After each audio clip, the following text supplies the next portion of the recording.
অভয়ে পদে প্রাণ সপেছি আমি, অভয়ে পদে প্রাণ এপাশে সাধকদের পাশাপাশি বাঙালি বিভিন্ন মনীষীদের মূর্তিও গড়া আছে। মন্দিরে এই যে গাটা দেখছেন পুরো টেরাকোটার মতন ডিজাইন করা। মন্দিরের সামনে যে দেওয়ালটি দেখছেন এখানে বহু সাধক এবং দেবদেবীদের মূর্তি গড়া। প্রথমে আছেন নিত্যানন্দ প্রভু, তারপরে আছেন শ্রীকৃষ্ণের মূর্তি, তারপরে আছেন শ্রী চৈতন্য মহাপ্রভু। দেওয়ালে আছে প্রভু জগন্নাথ দেব, প্রভু বলভদ্র এবং দেবী সুভদ্রা। আমার চারিপাশে দেখতে পাচ্ছেন গাছপালা, আর তারই মাঝখানে রয়েছে এই মন্দির। কোঠারে অন্তপুরে জয় দুর্গা আমার। নমস্কার বন্ধুগণ, কেমন আছেন আপনারা? আশা করি ভালো আছেন। আপনারা সকলেই জানেন আমাদের গোটা বাংলা জুড়ে দক্ষিণেশ্বরের মন্দিরের মতন দেখতে অনেক মন্দির আছে। আজকের ভিডিওতে তেমনই এক মন্দিরে আপনাদের নিয়ে যাব যার গঠনশৈলী অনেকটা দক্ষিণেশ্বরের মন্দিরের মতো। মন্দির তো দেখাবোই আপনাদের, কিন্তু তার সাথে মন্দিরের চারিপাশের পরিবেশ দেখলে আপনারা মুগ্ধ হয়ে যাবেন। এতটাই সুন্দর এই মন্দিরের পরিবেশ। মন্দির রিলেটেড সমস্ত তথ্য এই ভিডিওতে আপনারা পেয়ে যাবেন। তাই ভিডিওটি দেখার পর যদি ভালো লাগে তাহলে অবশ্যই লাইক, কমেন্ট, শেয়ার এবং সাবস্ক্রাইব করতে একদমই ভুলবেন না, কারণ আপনারা সকলেই জানেন যে আপনাদের লাইক এবং কমেন্ট আমাকে আরও উৎসাহ যোগায় নতুন নতুন ভিডিও করার। তো চলুন শুরু করা যাক আজকের ভিডিও।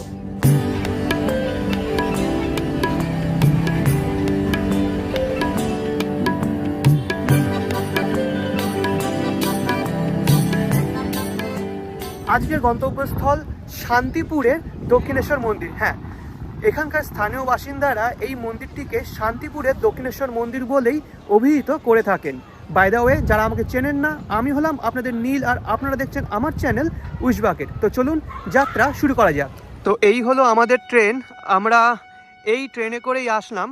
বর্তমানে আছি 3 নম্বর প্ল্যাটফর্মে। এবার 3 নম্বর প্ল্যাটফর্মে নেবে আমরা শিয়ালদার দিকে হাঁটতে থাকবো। শান্তিপুর যখনই আসি তখনই আমি বলি যে শান্তিপুর হলো উৎসবের শহর, কিন্তু তার পাশাপাশি যদি শান্তিপুরকে মন্দিরের শহরও বলি তাহলে কিন্তু কোনো অংশে ভুল হবে না। প্রচুর মন্দির আছে এই শান্তিপুরে।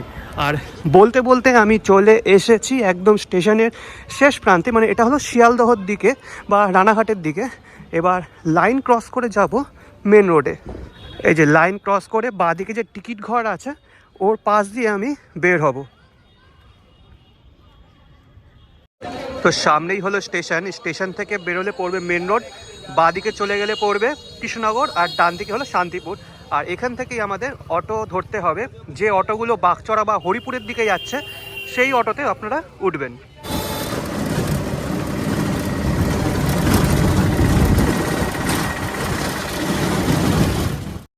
অটোতে যখন উঠবেন তখন বলবেন হরিপুর গার্লস প্রাইমারি স্কুল, এই যে সামনে রয়েছে, অথবা হরিপুর যুব সংঘ ক্লাব, এই যে সামনেই রয়েছে ক্লাব। এটি হলো মেন ল্যান্ডমার্ক। হরিপুর যুব সংঘের ঠিক সামনে একটি চৌমাথা পড়বে। এই যে সামনে চৌমাথা, এখানে একটা মন্দির রয়েছে।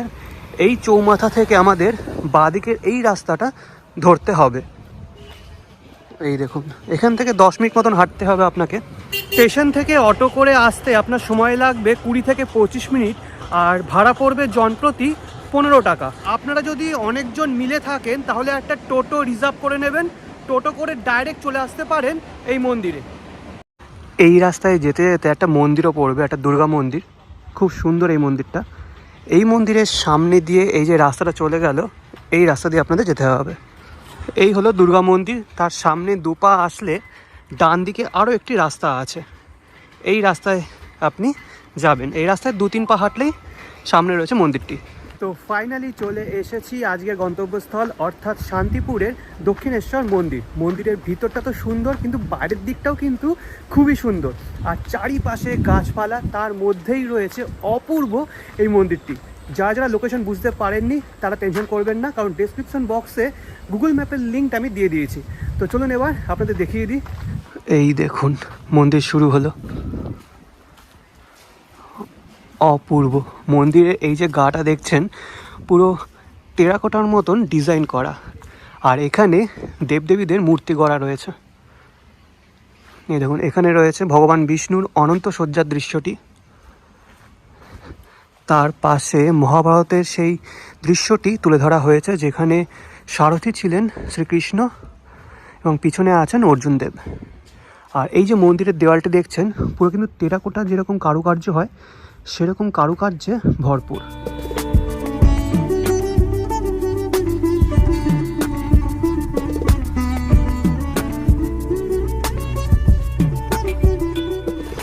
এই দেওয়াল পেরিয়ে যখন একটু সামনে যাবেন তখন আপনি দেখতে পাবেন মন্দিরের মূল তোরণ। শুধু তাই নয়, মন্দিরের সামনে যে দেওয়ালটি দেখছেন এখানে বহু সাধক এবং দেবদেবীদের মূর্তি গড়া, দেবদেবী না সাধকদের মূর্তি গড়া আছে, এই দেখুন। আর এটি হলো মূল তোরণ।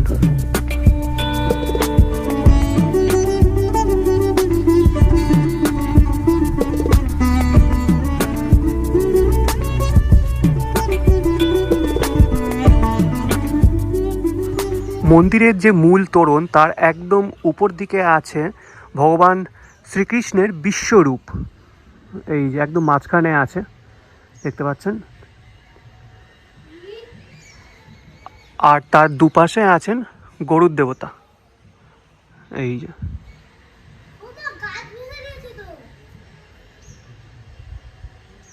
তোরণের দুপাশে আছে ভগবান বিষ্ণুর দ্বাররক্ষক জয় এবং বিজয়।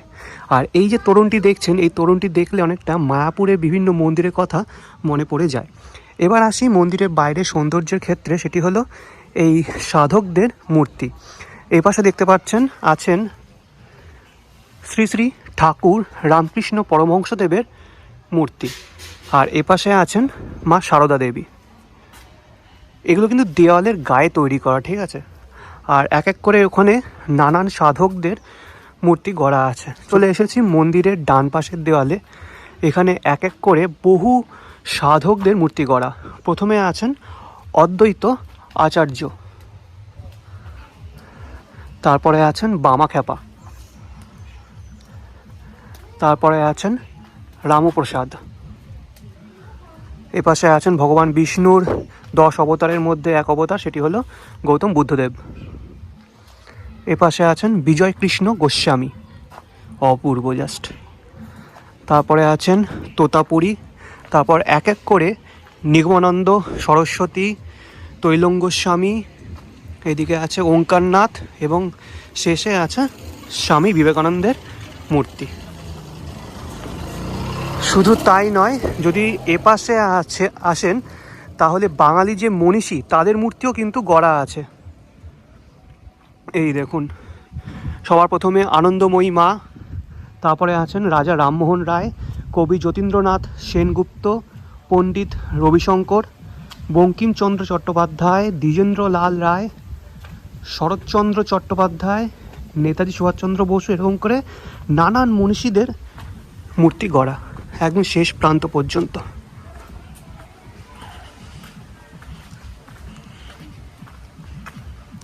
শেষে আছে ঈশ্বরচন্দ্র বিদ্যাসাগর। আমরা দাঁড়িয়ে আছি মন্দিরের পিছনের প্রান্তে, আর এখান থেকে মন্দিরটা খুব সুন্দরভাবে দেখা যাচ্ছে, এই দেখুন। ঘড়ি কাটা এখন বাজে সবে 3টে, যেটা জানতে পারলাম 4টের সময় মন্দিরটা খুলবে, তখন আপনাদের ভালো করে দেখিয়ে দেবো, ঠিক আছে।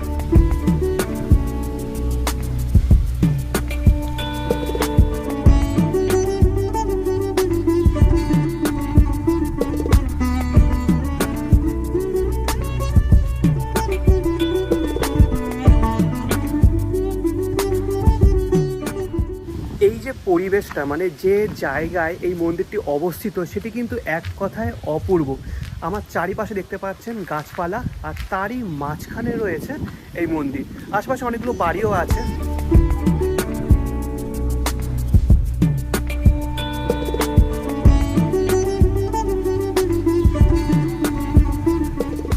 আচ্ছা, বলে রাখি এই মন্দিরে কিন্তু একটা বিষয় একটু আলাদা, সেটা হলো মন্দিরে প্রবেশের জন্য আপনাকে 5 টাকা প্রবেশ মূল্য দিয়ে ভিতরে প্রবেশ করতে হবে। বর্তমানে প্রবেশ করে গেছি মন্দিরের ভিতরে, আর বিশ্বাস করুন মন্দিরের ভিতরে আসলে আপনি এক মহাজাগতিক সৌন্দর্যের সাক্ষী থাকবেন। এটি হলো মূল মন্দির। মূল মন্দিরের পাশে আরও 2টি ছোট মন্দির আছে। মন্দির চত্বর খুব সুন্দর এরকম ফুল গাছ দিয়ে সাজানো, দেখুন। তো তো এখন তো বন্ধ আছে মায়ের দুয়ার, পরে আপনাদের দর্শন করিয়ে দেব, কিন্তু তার আগে চলুন মন্দিরের চারিপাশের সৌন্দর্য আপনাদের দেখিয়ে দিই। মন্দিরের বাইরের দেওয়ালে যেমন দেবদেবী বলছি সাধক এবং মনীষীদের মূর্তি দেখলেন, মন্দিরের ভিতরের দেওয়ালে বিভিন্ন দেবদেবীদের মূর্তি গড়া আছে। আর প্রথমে আছেন নিত্যানন্দ প্রভু, তারপরে আছেন শ্রীকৃষ্ণের মূর্তি, তারপরে আছেন শ্রীচৈতন্য মহাপ্রভু, তারপর ভগবান বিষ্ণু এবং মা লক্ষ্মীর মূর্তি। এইভাবে এক এক করে নানান দেবদেবী এবং সাধকদের মূর্তি গড়া। এখানে দেখতে পাচ্ছেন মা অন্নপূর্ণা এবং মহাদেবের একটি মূর্তি, তারপর স্বামী স্বরূপানন্দ, এদিকের দেওয়ালে আছে প্রভু জগন্নাথ দেব, প্রভু বলভদ্র এবং দেবী সুভদ্রা। তো এইভাবে লাইন দিয়ে গোটা মন্দিরের ভিতরের দেওয়ালটা দেবদেবীদের মূর্তি দিয়ে সাজানো হয়েছে। মন্দিরের ভিতরে যে বড় বড় এই যে নারকেল গাছগুলি আছে তার গোড়ার দিকে রং করে এরকম সুন্দর ছবি আঁকা, অপূর্ব লাগছে। মানে একটা বলছি না, এই মন্দিরের ভিতরে আসলে আপনি একটা আলাদাই সৌন্দর্য উপভোগ করতে পারবেন। দেখুন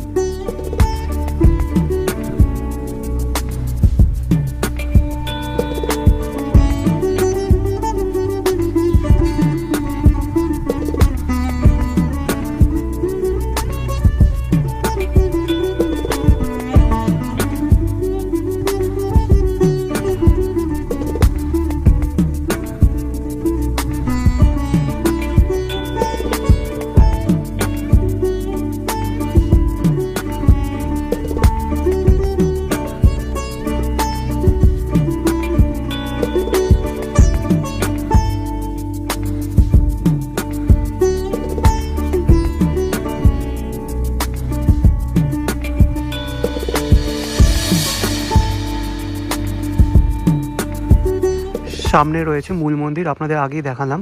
আর মূল মন্দিরের পাশে দুটো ছোট ছোট মন্দির রয়েছে। আর এই মন্দির প্রবেশের জন্য আরও একটি ছোট প্যাসেজ করা আছে। এই প্যাসেজটা ছিল দেওয়ালে যে সমস্ত মূর্তি করা তাদের দর্শন করার জন্য, আর এই প্যাসেজটা হলো মন্দিরের সামনে যাওয়ার জন্য।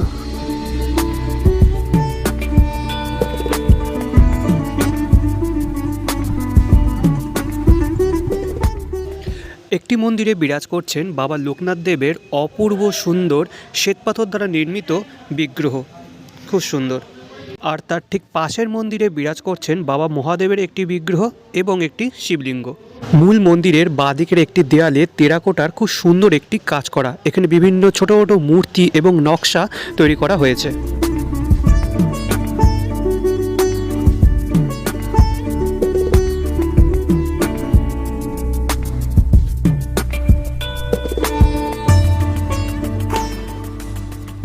এত সুন্দর পরিবেশ এখানে আপনাকে ভাষায় প্রকাশ করতে পারবো না।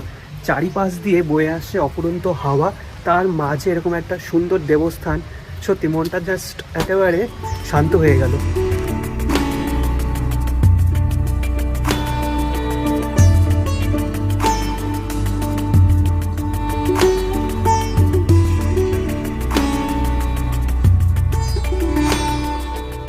মন্দিরের মূল দুয়ার খুলে দেওয়া হয়েছে, এবার চলুন মাকে দর্শন করা যাক। जल प्रवाह पावितस्थले गलेवलम्ब्य लम्बितान् भुजंग तुंग। গর্ভগৃহের সামনের দেওয়ালটা খুব সুন্দর টেরাকোটার মতন অংশ বিশেষ দিয়ে সাজানো।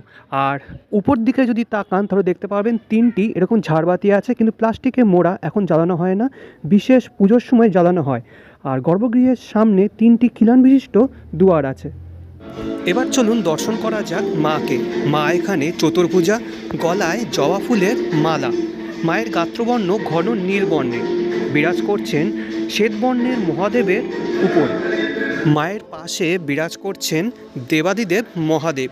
মহাদেবের গাত্রবর্ণ এখানে ঘন নীল বর্ণে, তিনি ভক্তদের আশীর্বাদ করছেন, সেই ভঙ্গিমায় বিরাজ করছেন। जतार्कताः सम्भ्रम प्रमन्निलिम्पनझरी बिलोलवीचिवल्लरी विराजमानमूर्धनि गदद्धगद्धगज्ज्वलल्ललाटपट्टपावके किशोरचन्द्रशेखरे रतिर्ममत्वम्। ঘড়ি কাটায় এখন বেজে গেছে বিকেল 5টা, আর মন্দিরের যে লাইটগুলো সেগুলো জ্বালানো হয়েছে আর অপূর্ব লাগছে। দেখতে পাচ্ছেন এই যে দেবদেবীদের যে মূর্তি তার উপরের যে স্পটলাইটগুলো ছিল সেগুলোও কিন্তু জ্বালানো হয়েছে। প্রত্যেকটা দেবদেবীর উপর এই স্পটলাইট রয়েছে। তাই নয়, যে পথ দিয়ে আপনি হাঁটবেন আর দেবদেবী দর্শন করবেন তার পাশে নিচের দিকে এরকম সারিবদ্ধভাবে লাইটগুলো দেওয়া আর সেগুলো জ্বালানো হয়েছে, আর একটা অনন্য রূপ পেয়েছে গোটা মন্দির চত্বর। দেখুন,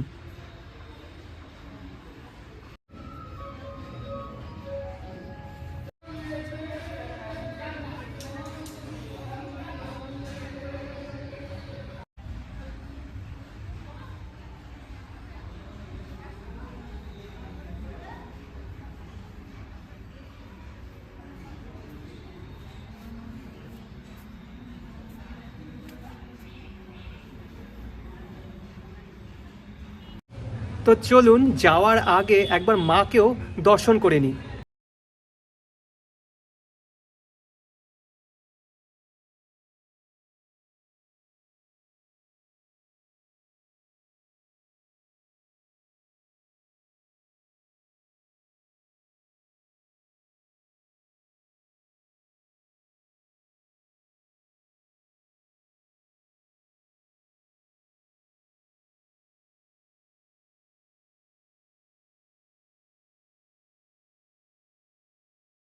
আচ্ছা, আসি এবার কিছু গুরুত্বপূর্ণ তথ্য নিয়ে।